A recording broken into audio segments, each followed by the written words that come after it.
many people had no idea a place like this could exist. I'm curious how you became involved in this investigation in the first place. What sparked the interest?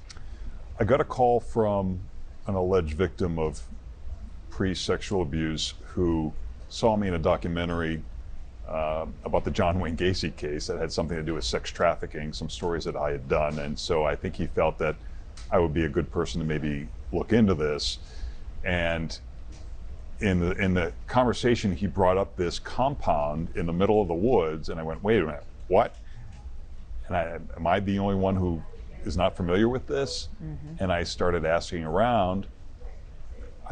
I hadn't met anyone who had heard of this compound in the woods that houses the worst sexual abusive priests or accused sexually abusive priests in America.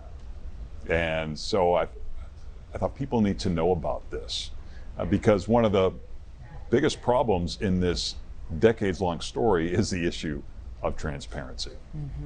And you found secrecy. This place is shrouded in secrecy. How difficult was it as you started to peel back the layers and get answers to uncover what was really happening here?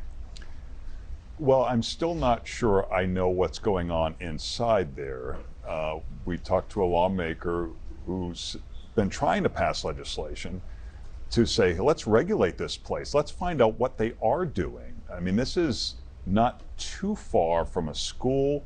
I doubt many of the people in that community know it's even there. What kind of oversight is there? There doesn't seem to be a lot, but we don't really know for sure because it's the church watching the church in a sense.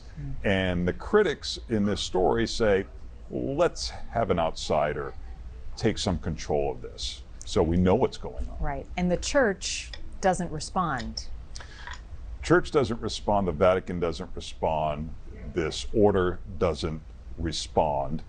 And one of the alleged victims that we talked to said, if this is such a great idea, why isn't the church getting out in front of everyone and saying, look what we're doing. This is a great idea. Nobody says that.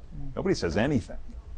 Yeah, but you talk to victims and their abuse dates back decades. It is physically hard for them to share their stories. How difficult was it for you to convince them to speak out on this?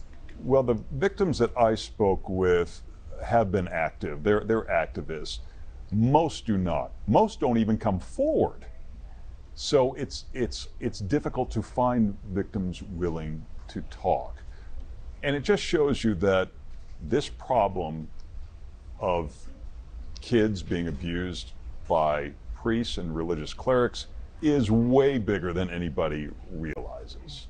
Thank you for watching. Go to newsnationnow.com to find News Nation on your television provider. And don't forget to click the red subscribe button below to get more of News Nation's fact-driven, unbiased coverage.